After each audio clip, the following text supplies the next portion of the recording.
എല്ലാവർക്കും കേരള PSC ട്രെൻഡ്സിലേക്ക് വീണ്ടും സ്വാഗതം.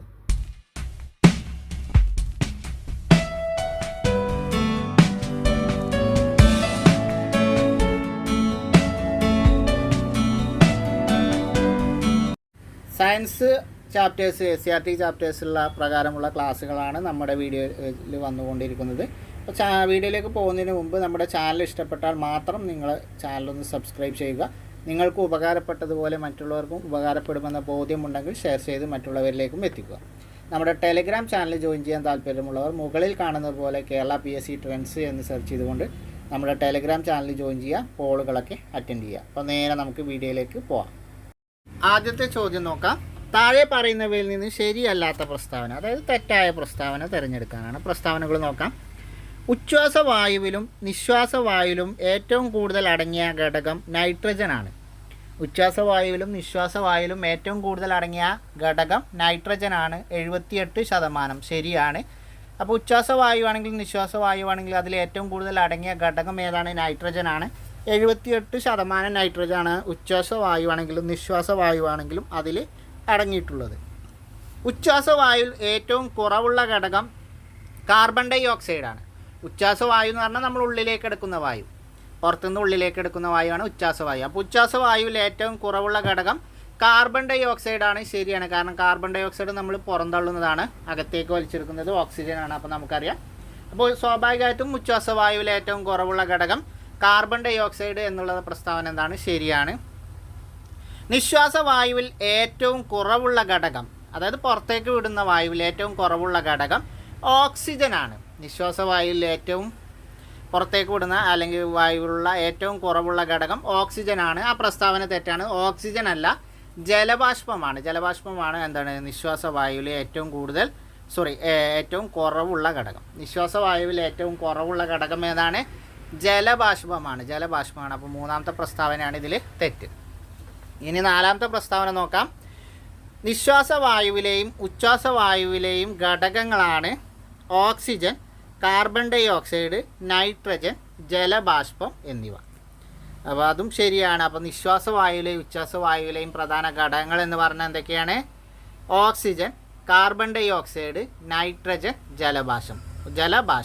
ഓക്സിജൻ, കാർബൺ ഡൈ ഓക്സൈഡ് അത് നമുക്ക് പൊതുവേ അറിയുന്നതാണ്. അത് കൂടാതെ നൈട്രജനും ജലബാഷ്പവും അടങ്ങിയിട്ടുണ്ട് ഉച്ഛ്വാസവായുവിലും നിശ്വാസവായുവിലും എന്ന് നമുക്ക് അറിയാം. അപ്പോൾ ഉച്ഛ്വാസവായുവിലും നിശ്വാസവായുവിലും ആണെങ്കിൽ 78% ഏറ്റവും കൂടുതൽ അടങ്ങിയിരിക്കുന്ന ഘടകം എന്ന് പറഞ്ഞാൽ നൈട്രജനാണ്. ഉച്ഛ്വാസവായുവിൽ ഏറ്റവും കുറവുള്ള ഘടകം, ഉച്ഛ്വാസവായു നമ്മൾ വായു അകത്തേക്ക് എടുക്കുമ്പോൾ ഏറ്റവും കുറവുള്ള ഘടകം കാർബൺ ഡൈ ഓക്സൈഡാണ്. അത് നമുക്കറിയാം ശരീരത്തിന് ആവശ്യമില്ലാത്തത് അങ്ങനെയല്ല, നമുക്ക് ശരീരത്തിന് ശരീരം പുറന്തള്ളുന്നൊരു സാധനമാണ് കാർബൺ ഡൈ ഓക്സൈഡ്. അപ്പോൾ നമ്മൾ അകത്തേക്ക് വായു എടുക്കുമ്പോൾ ഉച്ഛ്വാസവായുവിൽ എടുക്കുമ്പോൾ ഏറ്റവും കുറവുള്ളത് സ്വാഭാവികമായിട്ടും കാർബൺ ഡൈ ഓക്സൈഡ് തന്നെയാണ്. ഇനി നിശ്വാസവായു പുറത്തേക്ക് വിടുന്ന വായുവിൽ ഏറ്റവും കുറവുള്ളത് ഏതാണ്? ജലബാഷ്പമാണ്. ഏറ്റവും കുറവുള്ളത് ഏതാണ്? ജലബാഷ്പമാണ്. അപ്പോൾ പ്രസ്താവനയിൽ തന്നിട്ടുള്ളത് ഓക്സിജൻ എന്നാണ്. അതുകൊണ്ട് പ്രസ്താവന 3 തെറ്റാണ്. പിന്നെ ഉച്ഛ്വാസവായുവിലും നിശ്വാസവായുവിലും അടങ്ങിയിരിക്കുന്ന ഘടകങ്ങൾ നമുക്കറിയാം. കാർബൺ ഡൈ ഓക്സൈഡും ഓക്സിജനും നമുക്കറിയാം. അതുകൂടാതെ നൈട്രജനും ജലബാഷ്പവുമാണ് മറ്റ് 2 ഘടകങ്ങൾ. താഴെ തന്നിരിക്കുന്ന പ്രസ്താവനകളിൽ നിന്ന് ശരിയായ പ്രസ്താവനകൾ തിരഞ്ഞെടുക്കുക. പ്രസ്താവനകൾ നോക്കാം. ഏകകോശ ജീവിയായ അമീബ ശ്വസിക്കുന്നത് കോശസ്തരത്തിലൂടെയാണ്. ആ പ്രസ്താവന ശരിയാണ്. അപ്പോൾ അമീബ എന്താണ്? ഒരു ഏകകോശ ജീവിയാണ്. അവ ശ്വസിക്കുന്നത് എന്താണ്? കോശസ്തരത്തിലൂടെയാണ്. അവർക്ക് ശ്വസനാവയവം ഇല്ല. ഈർപ്പമുള്ള ത്വക്കാണ് മണ്ണിരയുടെ ശ്വസനാവയവം. പ്രസ്താവന എന്താണ്? ശരിയാണ്.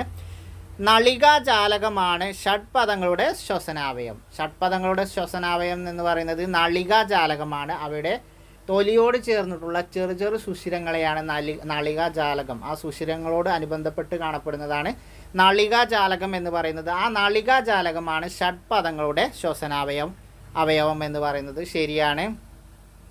ചെകിളപ്പൂക്കളാണ് മത്സ്യങ്ങളുടെ ശ്വസനാവയവം. അപ്പോൾ മത്സ്യങ്ങളുടെ ശ്വസനാവയവം എന്ന് പറയുന്നത് ഏതാണ്? ചെകിളപ്പൂക്കളാണ്. അപ്പോൾ പ്രസ്താവനകളെല്ലാം എന്താണ്? ശരിയാണ്. തന്നിരിക്കുന്ന എല്ലാ പ്രസ്താവനകളും ശരിയാണ്. അപ്പോൾ അമീബ എന്താണ്? ഒരു ഏകകോശ ജീവിയാണ്. അമീബ ശ്വസിക്കുന്നത് എങ്ങനെയാണ്? കോശസ്തരത്തിലൂടെയാണ്. അവർക്ക് ശ്വസനാവയവം ഇല്ലാത്തത് കൊണ്ട് തന്നെ കോശസ്തരത്തിലൂടെയാണ് അമീബ ശ്വസിക്കുന്നത്. ഷഡ്പദങ്ങളാണെങ്കിൽ എന്താണ്,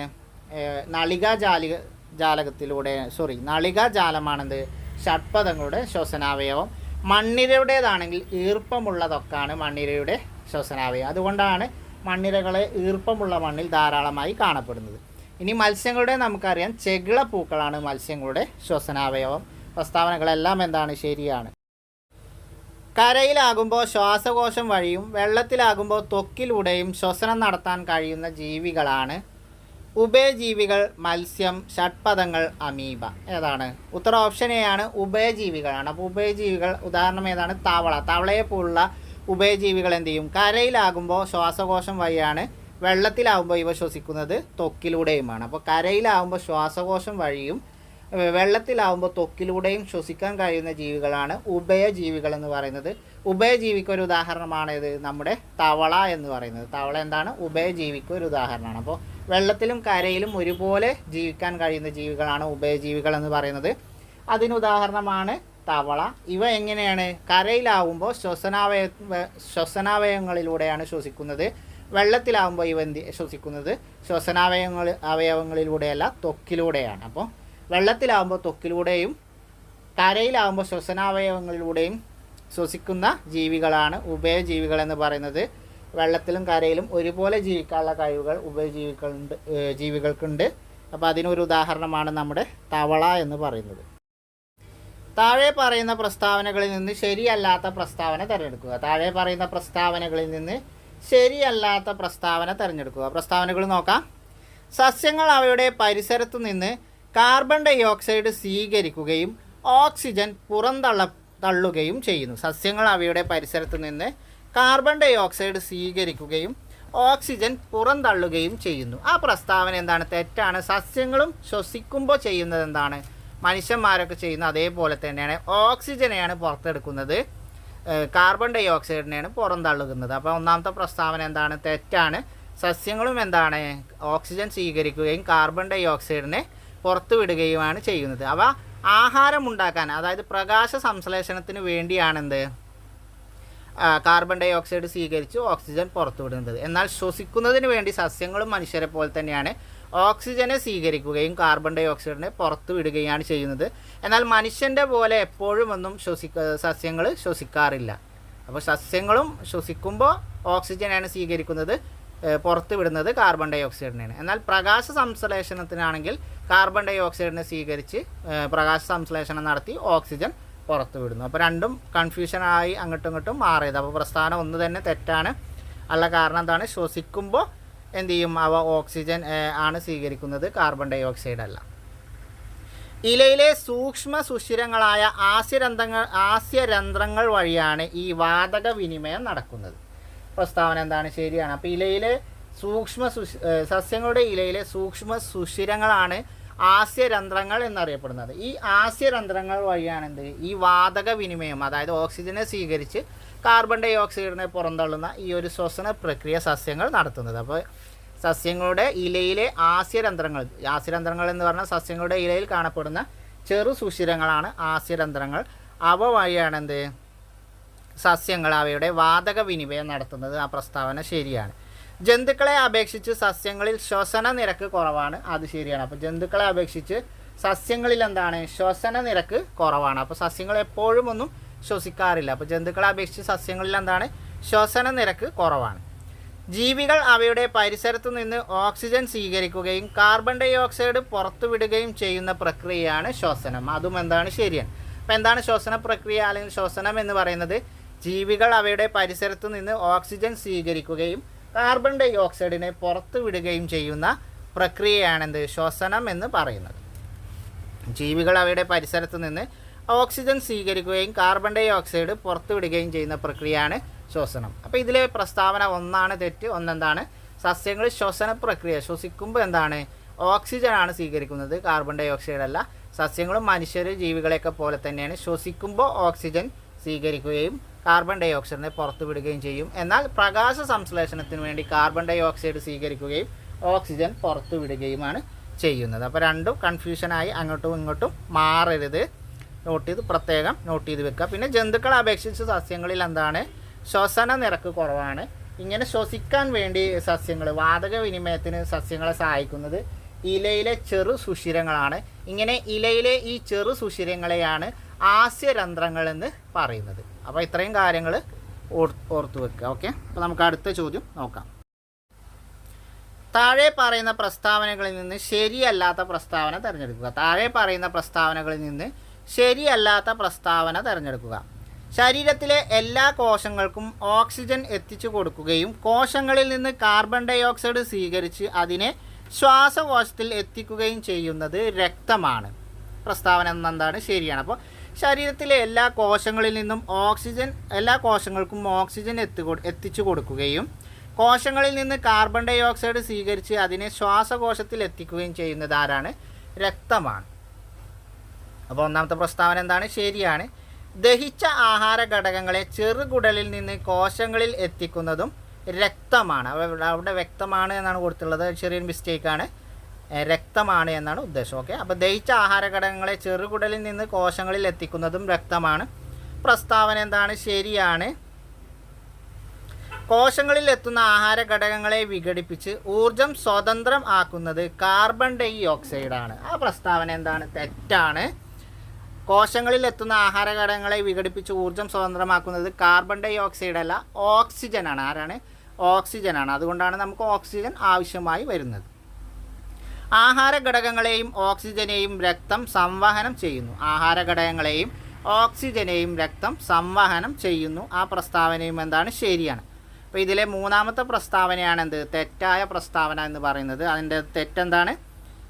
കോശങ്ങളിൽ എത്തുന്ന ആഹാര ഘടകങ്ങളെ വിഘടിപ്പിച്ച് ഊർജം സ്വതന്ത്രമാക്കുന്നത് കാർബൺ ഡൈ ഓക്സൈഡ് ആണ് എന്നുള്ള പ്രസ്താവന തെറ്റാണ്. അങ്ങനെ കോശങ്ങളിലെത്തുന്ന ആഹാര ഘടകങ്ങളെ വിഘടിപ്പിച്ച് ഊർജം സ്വതന്ത്രമാക്കുന്നത് കാർബൺ ഡൈ ഓക്സൈഡ് അല്ല, പിന്നെ ആരാണ്? ഓക്സിജനാണ്. ആരാണ്? ഓക്സിജനാണ്. അപ്പോൾ അതാണ് തെറ്റായ പ്രസ്താവന. പ്രസ്താവനകൾ ഒന്നുകൂടി നോക്കാം, ഓടിച്ചു പോവാം. ശരീരത്തിൻ്റെ എല്ലാ കോശങ്ങൾക്കും ഓക്സിജൻ എത്തിച്ചു കൊടുക്കുകയും കോശങ്ങളിൽ നിന്ന് കാർബൺ ഡൈ ഓക്സൈഡ് സ്വീകരിച്ച് അതിനെ ശ്വാസകോശത്തിൽ എത്തിക്കുകയും ചെയ്യുന്നത് ആരാണ്? രക്തമാണ്. ദഹിച്ച ആഹാര ഘടകങ്ങളെ ചെറുകുടലിൽ നിന്ന് കോശങ്ങളിൽ എത്തിക്കുന്നത് ആരാണ്? രക്തമാണ്. കോശങ്ങളിൽ എത്തുന്ന ആഹാര ഘടകങ്ങളെ വിഘടിപ്പിച്ച് ഊർജം സ്വതന്ത്രമാക്കുന്നത് കാർബൺ ഡൈ ഓക്സൈഡ് അല്ല, ഓക്സിജനാണ്. ആഹാര ഘടകങ്ങളെയും ഓക്സിജനെയും രക്തമാണെന്ത്? സംവഹനം ചെയ്യുന്നത്. അപ്പോൾ ആഹാര ഘടകങ്ങളെയും ഓക്സിജനെയും സംവഹനം ചെയ്യുന്നത് എന്താണ്? രക്തമാണ്. ആഹാര ഘടകങ്ങളെയും ഓക്സിജനെയും സംവഹനം ചെയ്യുന്നത്. താഴെ പറയുന്ന പ്രസ്താവനകളിൽ നിന്ന് ശരിയല്ലാത്ത പ്രസ്താവന തിരഞ്ഞെടുക്കുക. താഴെ പറയുന്ന പ്രസ്താവനകളിൽ നിന്ന് ശരിയല്ലാത്ത പ്രസ്താവന തിരഞ്ഞെടുക്കുക. നോക്കാം. മനുഷ്യരക്തത്തിന് ചുവപ്പ് നിറം നൽകുന്ന വർണ്ണവസ്തുവാണ് ചുവന്ന രക്താണു.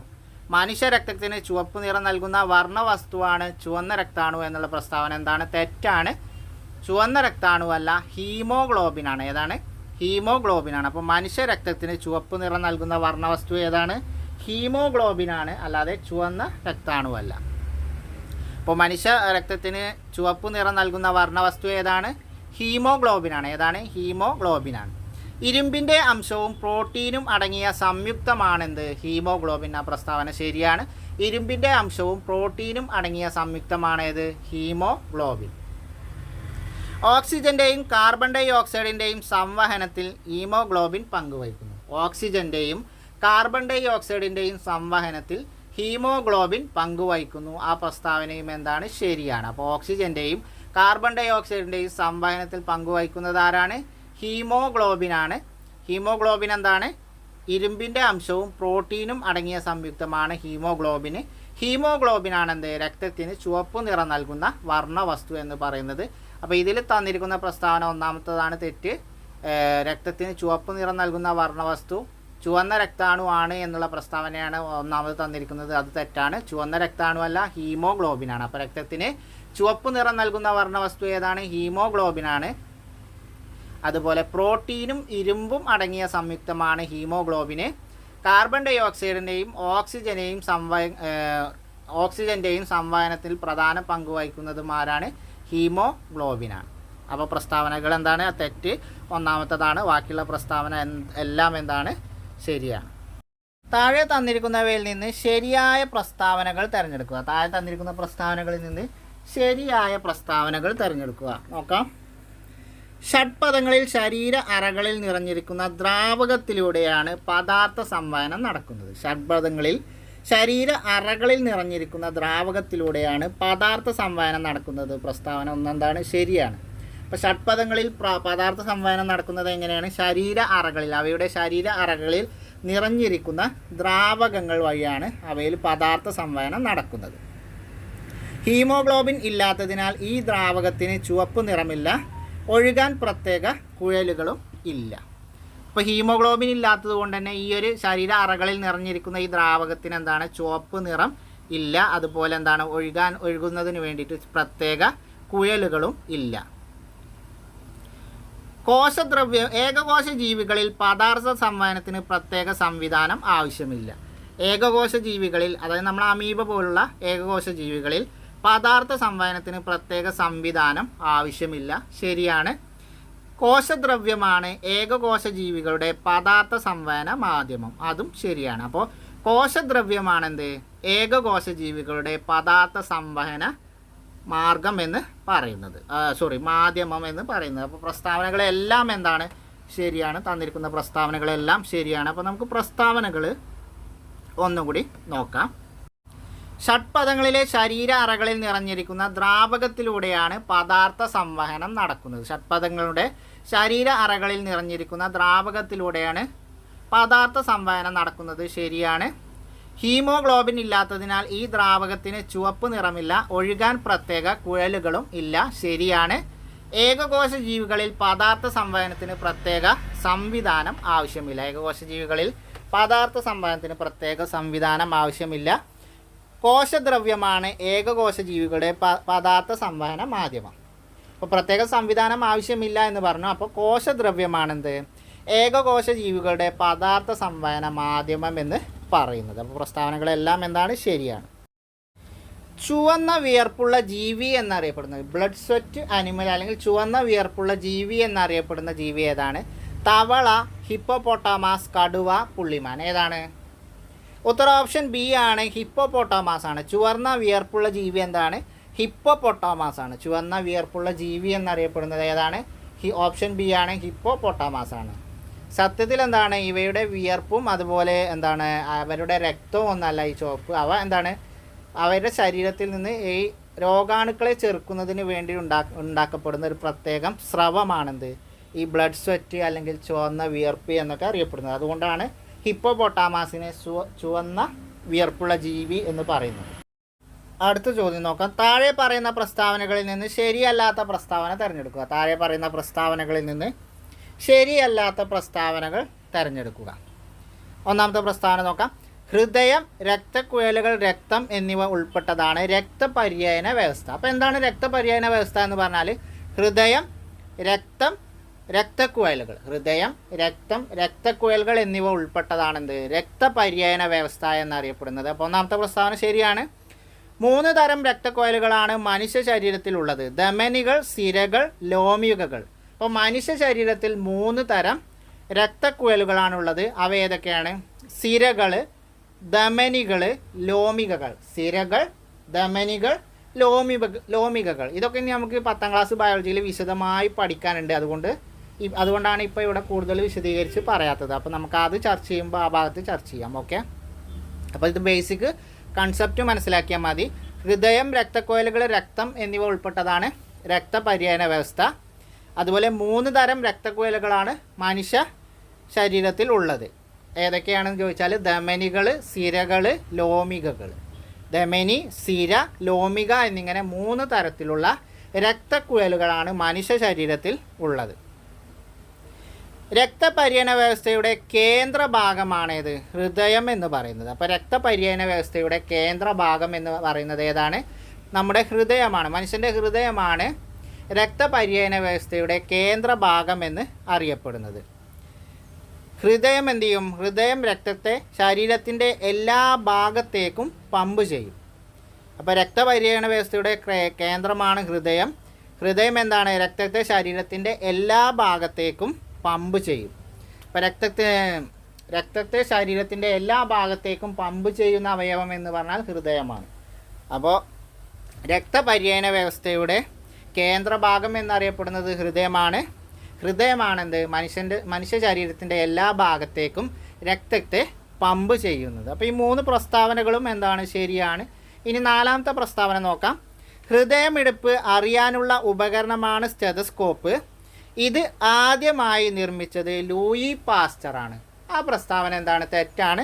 പ്രസ്താവനയിലെ ആദ്യ ഭാഗം ശരിയാണ്. ഹൃദയമിടിപ്പ് അറിയാനുള്ള ഉപകരണമാണ് സ്റ്റെതസ്കോപ്പ് എന്ന ഭാഗം ശരിയാണ്. എന്നാൽ സ്റ്റെതസ്കോപ്പ് നിർമ്മിച്ചത് ലൂയി പാസ്റ്റർ അല്ല, റെനെ ലെനക്കാണ്. ആരാണ്? റെനെ ലെനക്കാണ്. SCRTയിൽ ഒരു കോളം തന്നെ തന്നിട്ടുണ്ട്. അപ്പോൾ സ്റ്റെതസ്കോപ്പ് ആദ്യമായി നിർമ്മിച്ചത് ആരാണ്? റെനെ ലെനക്കാണ്. ഹൃദയമിടിപ്പ് അറിയാനുള്ള ഉപകരണം ഏതാണ്? സ്റ്റെതസ്കോപ്പാണ്. ഹൃദയമിടിപ്പ് അറിയാനുള്ള ഉപകരണം ഏതാണ്? സ്റ്റെതസ്കോപ്പാണ്. സ്റ്റെതസ്കോപ്പ് ആദ്യമായി നിർമ്മിച്ചത് ആരാണ്? റെനെ ലെനക്കാണ്. അപ്പോൾ ലൂയി പാസ്റ്റർ അല്ല. അപ്പോൾ ആ പ്രസ്താവനയാണ് തെറ്റ്. ലൂയി പാസ്റ്റർ ആരാണ്? വാക്സിൻ കണ്ടെത്തിയ അതാണ്. വാക്സിൻ കണ്ടെത്തിയ ശാസ്ത്രജ്ഞനാണ് ലൂയി പാസ്റ്റർ. അപ്പോൾ ഹൃദയമിടിപ്പ് അറിയാനുള്ള ഉപകരണമാണ് സ്റ്റെതസ്കോപ്പ്. സ്റ്റെതസ്കോപ്പ് ആദ്യമായി കണ്ടെത്തിയത് ആരാണ്? റെനെ ലെനക്കാണ്. അപ്പോൾ 4ാമത്തെ പ്രസ്താവനയാണ് ഇതിൽ തെറ്റ്. അതിൽ തെറ്റെന്താണ്? ലൂയി പാസ്റ്റർ എന്നുള്ളതാണ്. റെനെ ലെനക്കാണ് സ്റ്റെതസ്കോപ്പ് കണ്ടെത്തിയത്. അപ്പോൾ ബാക്കിയുള്ള പ്രസ്താവനകളെല്ലാം എന്താണ്, ശരിയാണ്. അപ്പോൾ ഈ അവസാനത്തെ ഒരു പ്രസ്താവനയാണ് തെറ്റ്. അതിലെ തെറ്റ് ലൂയി പാസ്റ്റർ എന്നുള്ള ഭാഗമാണ്. ലൂയി പാസ്റ്റർ അല്ല, റെനെ ലെനക്കാണ് എന്ത് സ്റ്റെതസ്കോപ്പ് കണ്ടെത്തിയത്. ഹൃദയമിടിപ്പ് അറിയാനുള്ള ഉപകരണമാണ് സ്റ്റെതസ്കോപ്പ്. ഇപ്പോൾ ബാക്കിയുള്ള 3 പ്രസ്താവനകളും ശരിയാണ്. ഓക്കെ, അപ്പോൾ നമുക്ക് അടുത്ത ചോദ്യം നോക്കാം. താഴെ പറയുന്നവയിൽ നിന്ന് മനുഷ്യ ഹൃദയത്തിൻ്റെ പ്രത്യേകതകളിൽ ഉൾപ്പെടാത്തത് തിരഞ്ഞെടുക്കുക. താഴെ പറയുന്നവയിൽ നിന്ന് മനുഷ്യ ഹൃദയത്തിൻ്റെ പ്രത്യേകതകളിൽ ഉൾപ്പെടാത്തത് തിരഞ്ഞെടുക്കുക. അപ്പോൾ മനുഷ്യ ഹൃദയത്തിൻ്റെ ചില പ്രത്യേകതകളുണ്ട്. അതിൽ ഉൾപ്പെടാത്തത് താഴെ തന്നിരിക്കുന്നവയിൽ നിന്ന് തിരഞ്ഞെടുക്കാനാണ്. മുഷ്ടിയോളം വലിപ്പം, ഔരാശയത്തിനുള്ളിൽ വാരിയെല്ലുകളാൽ സംരക്ഷിക്കപ്പെട്ടത്. അതെന്താണ്? ഹൃദയത്തിൻ്റെ പ്രത്യേകതയാണ്. അപ്പോൾ ഒന്നാമത്തത് എന്താണ്? ഹൃദയത്തിൻ്റെ പ്രത്യേകതയിൽ ഉൾപ്പെടുന്നതാണ്. അപ്പം ഹൃദയത്തിന് എന്താണ്? ഒരു മനുഷ്യൻ്റെ മുഷ്ടിയോളം വലിപ്പമുണ്ട്.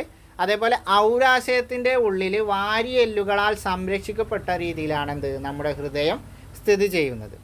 വശങ്ങളിൽ ശ്വാസകോശങ്ങൾ, അതും എന്താണ്? ഹൃദയത്തിൻ്റെ പ്രത്യേകത. ഹൃദയത്തിൻ്റെ 2 വശങ്ങളിലും എന്താണ്?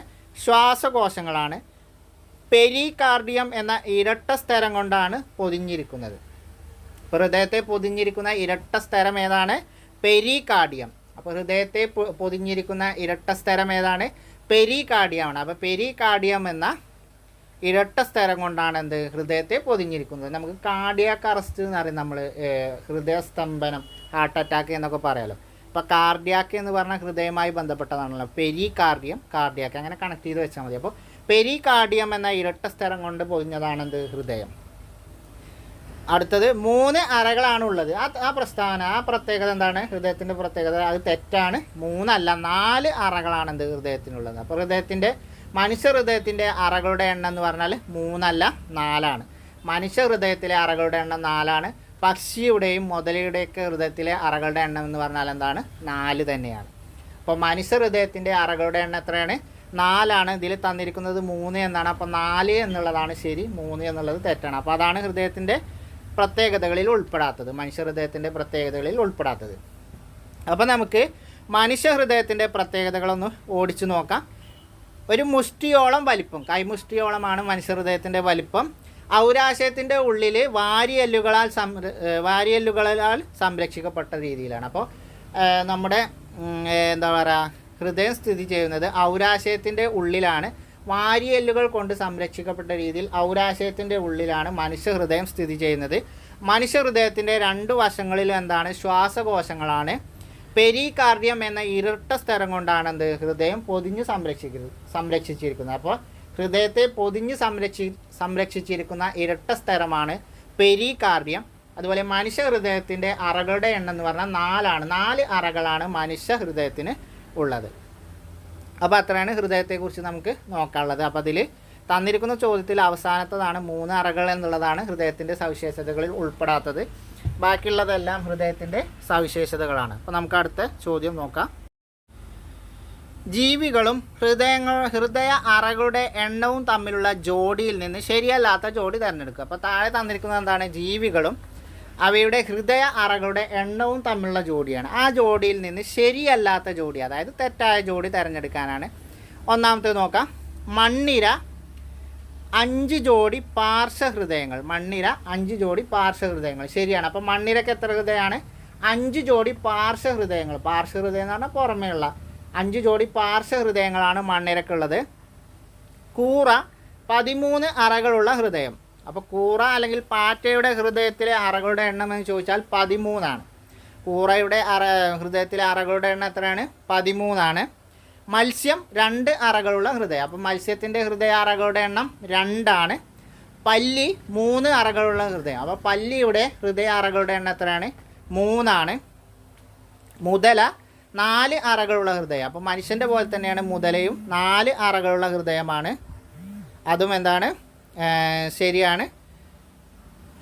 പക്ഷികൾ 3 അറകളുള്ള ഹൃദയം. അതെന്താണ്? തെറ്റാണ്. പക്ഷികൾക്ക് 3 അല്ല 4 ഹൃദയങ്ങളാണ്. പക്ഷികൾക്കും മനുഷ്യർക്കും മുതലക്കും എന്താണ്? 4 അറകളുള്ള ഹൃദയമാണ്. അപ്പോൾ ഇതിൽ അവസാനത്തേതാണ് തെറ്റ്. ബാക്കിയുള്ള എല്ലാ ജോഡികളും ശരിയാണ്. അപ്പോൾ മണ്ണിരക്ക് എത്രയാണ്? 5 ജോഡി പാർശ്വഹൃദയങ്ങളാണ് മണ്ണിരക്കുള്ളത്. കൂറയ്ക്ക് എത്രയാണ്? 13 അറകളുള്ള ഹൃദയമാണ് കൂറക്കുള്ളത്. മത്സ്യത്തിന് 2 അറകളുള്ള ഹൃദയമാണ്. പല്ലിക്ക് 3 അറകളുള്ള ഹൃദയമാണ്. മുതലക്കും പക്ഷിക്കും മനുഷ്യനും എന്താണ്? 4 അറകളുള്ള ഹൃദയമാണ്. അപ്പോൾ ആ ഹൃദയ അറകളുടെ എണ്ണം പ്രധാനപ്പെട്ടതാണ്. ഏതോ ഒരു തവണ റിപ്പീറ്റഡ് ആയിട്ട് പരീക്ഷയ്ക്ക് പ്രിലിംസ്, അതായത് നമ്മുടെ Khadi board prelims 10th level പ്രിലിംസിൽ റിപ്പീറ്റഡായി എല്ലാ ചോദ്യപേപ്പറിലും ചോദിച്ചതാണ് ഹൃദയ അറകളുടെ എണ്ണം. അപ്പോൾ അതിൽ മനുഷ്യൻ്റെ ചോദിച്ചിട്ടുണ്ട്. അതേപോലെ പാറ്റ, ഈ കൂറ എന്ന് പറയുന്നത് പാറ്റ എന്നതിന്, അപ്പോൾ പാറ്റ കൂറ എന്നൊക്കെ പറയും. അപ്പോൾ അതിൻ്റെ ഹൃദയ അറകളുടെ എണ്ണം 13. അപ്പോൾ ഏറ്റവും കൂടുതൽ ഹൃദയ അറകളുള്ള ജീവിയാണിത് കൂറ എന്ന് പറയുന്നത്. ഈ വീഡിയോയിലെ അവസാനത്തെ ചോദ്യമാണ് നോക്കാം. ഹൃദയത്തെ സംബന്ധിച്ച് താഴെ പറയുന്ന പ്രസ്താവനകളിൽ നിന്ന് ശരിയല്ലാത്ത പ്രസ്താവനകൾ തിരഞ്ഞെടുക്കുക. ഹൃദയത്തെ സംബന്ധിച്ച് താഴെ പറയുന്ന പ്രസ്താവനകളിൽ നിന്ന് ശരിയല്ലാത്ത പ്രസ്താവനകൾ തിരഞ്ഞെടുക്കുക. നോക്കാം.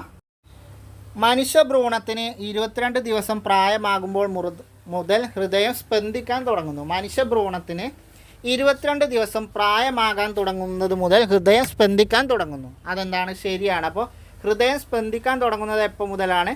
മനുഷ്യൻ്റെ ഭ്രൂണത്തിന് 22 ദിവസം പ്രായമാകുമ്പോൾ മുതൽ. മനുഷ്യഭ്രൂണത്തിന് 22 ദിവസം പ്രായമാകുന്നത് മുതൽ ഹൃദയം സ്പന്ദിക്കാൻ തുടങ്ങും. ഹൃദയസ്പന്ദനം നിലക്കുന്നത് മരണത്തോടെയാണ്. ആ 22 ദിവസം പ്രായമാകുമ്പോൾ സ്പന്ദിക്കാൻ തുടങ്ങുന്ന ഹൃദയത്തിൻ്റെ സ്പന്ദനം നിലക്കുന്നത് എപ്പോഴാണ്? മനുഷ്യൻ മരിക്കുന്നതോടു കൂടിയാണ്. അപ്പോൾ ഹൃദയസ്പന്ദനം എന്താണ്? മനുഷ്യഭ്രൂണത്തിന് 22 ദിവസം, വെറും 22 ദിവസം മാത്രം പ്രായമാകുമ്പോൾ സ്പന്ദിക്കാൻ തുടങ്ങും. മരണത്തോടു കൂടിയാണ് ആ സ്പന്ദനം നിലക്കുന്നത്. ആ പ്രസ്താവന രണ്ടും എന്താണ്? ശരിയാണ്. സാധാരണഗതിയിൽ മിനിറ്റിൽ ശരാശരി 74 തവണ ഹൃദയം സ്പന്ദിക്കാറുണ്ട്. ആ പ്രസ്താവന എന്താണ്? തെറ്റാണ്. എന്താണ് അതിലെ തെറ്റ്? മിനിറ്റിൽ 74 അല്ല 72. അപ്പോൾ ആരോഗ്യമുള്ള ഒരാളുടെ ഹൃദയം മിനിറ്റിൽ 72 തവണയാണ് സ്പന്ദിക്കുക. അപ്പോൾ ആരോഗ്യമുള്ള ഒരാളുടെ ഹൃദയം മിനിറ്റിൽ 72 തവണ സ്പന്ദിക്കും. അപ്പോൾ ചോദ്യത്തിൽ നമ്മൾ സ്റ്റേറ്റ്മെൻറ്റിൽ 74 എന്നാണ് തന്നിട്ടുള്ളത്. അതുകൊണ്ട് ആ മൂന്നാമത്തെ പ്രസ്താവന തെറ്റാണ്. ഹൃദയത്തിൻ്റെ പ്രവർത്തനത്തെ തകരാറിലാക്കുന്ന ദുശ്ശീലങ്ങളാണ് പുകവലിയും മദ്യപാനവും. ശരിയാണ്. ഹൃദയത്തിൻ്റെ പ്രവർത്തനത്തെ തകരാറിലാക്കുന്ന ദുശ്ശീലങ്ങളാണ് ഏത്? പുകവലിയും മദ്യപാനവും. അമിതമായ കൊഴുപ്പടങ്ങിയ ആഹാരവും ഹൃദയാരോഗ്യത്തെ ബാധിക്കും. അതും എന്താണ്? ശരിയാണ്. അമിതമായ കൊഴുപ്പടങ്ങിയ ആഹാരവും അതുപോലെ മദ്യപാനവും പുകവലിയും ഒക്കെ എന്താണ്? ഹൃദയത്തിൻ്റെ ആരോഗ്യത്തെ ബാധിക്കും. അപ്പോൾ ഇതിലെ മൂന്നാമത്തെ പ്രസ്താവനയാണ് തെറ്റ്. എന്താണ്? മിനിറ്റിൽ 74 തവണയല്ല 72 തവണയാണ് ഹൃദയം സ്പന്ദിക്കുന്നത്. അപ്പോൾ ആരോഗ്യമുള്ള ഒരു മനുഷ്യൻ്റെ ഹൃദയം മിനിറ്റിൽ 72 തവണയാണ് സ്പന്ദിക്കുന്നത്. അപ്പോൾ നമുക്കൊന്നുകൂടി നോക്കാം ഹൃദയത്തെക്കുറിച്ച്. മനുഷ്യഭ്രൂണത്തിന് 22 ദിവസം പ്രായമാകുമ്പോൾ മുതലാണെന്ത്? ഹൃദയമിടിപ്പ് അല്ലെങ്കിൽ ഹൃദയം സ്പന്ദിക്കാൻ തുടങ്ങുന്നത്. നമ്മുടെ മരണശേഷം മനുഷ്യൻ്റെ മരണം വരെ എന്താണ്? ആ ഹൃദയം സ്പന്ദിച്ചു കൊണ്ടിരിക്കും. മരിക്കുമ്പോഴാണ് ഹൃദയസ്പന്ദനം നിലക്കുന്നത്. ശരാശരി 74 അല്ല 72 തവണയാണ് മിനിറ്റിൽ ആരോഗ്യമുള്ള ഒരാളുടെ ഹൃദയം സ്പന്ദിക്കുന്നത്. ഇനി ഹൃദയത്തിൻ്റെ പ്രവർത്തനത്തിന് തകരാറിലാക്കുന്ന ദുശ്ശീലങ്ങളാണ് പുകവലിയും മദ്യപാനവും. അതുപോലെ അമിതമായ കൊഴുപ്പടങ്ങിയ ആഹാരം എന്ത് ചെയ്യും? ഹൃദ്രോഗത്തിന് കാരണമാകും. അല്ലെങ്കിൽ ഹൃദയത്തിൻ്റെ ആരോഗ്യത്തെ ബാധിക്കുന്ന മറ്റൊരു ഘടകമാണ് അമിതമായ കൊഴുപ്പടങ്ങിയ ആഹാരം എന്നുള്ളത്. അപ്പോൾ അത്രയാണ് നമുക്കെന്ത് ഹൃദയത്തെ സംബന്ധിച്ച് നോക്കാനുള്ളത്. ഹൃദയത്തെ സംബന്ധിച്ച് തെറ്റായത് മിനിറ്റിൽ 74 എന്നുള്ള മൂന്നാമത്തെ പ്രസ്താവനയാണ് മിനിറ്റിൽ 74 അല്ല 72 തവണയാണ് ഹൃദയം ആരോഗ്യമുള്ള ഒരാളിൽ സ്പന്ദിക്കുന്നത്. അപ്പോൾ ഏകദേശം 12 ചോദ്യമാണ് നമ്മൾ നോക്കിയത്. ഇത്രയാണ് ഈ വീഡിയോയിൽ നമുക്ക് പഠിക്കാനുള്ളത്. അപ്പോൾ കൂടുതൽ ചോദ്യങ്ങളുമായി അടുത്ത വീഡിയോയിൽ അടുത്ത ദിവസം കാണാം. അതുവരെ എല്ലാവർക്കും ഒരിക്കൽ കൂടി താങ്ക് യു.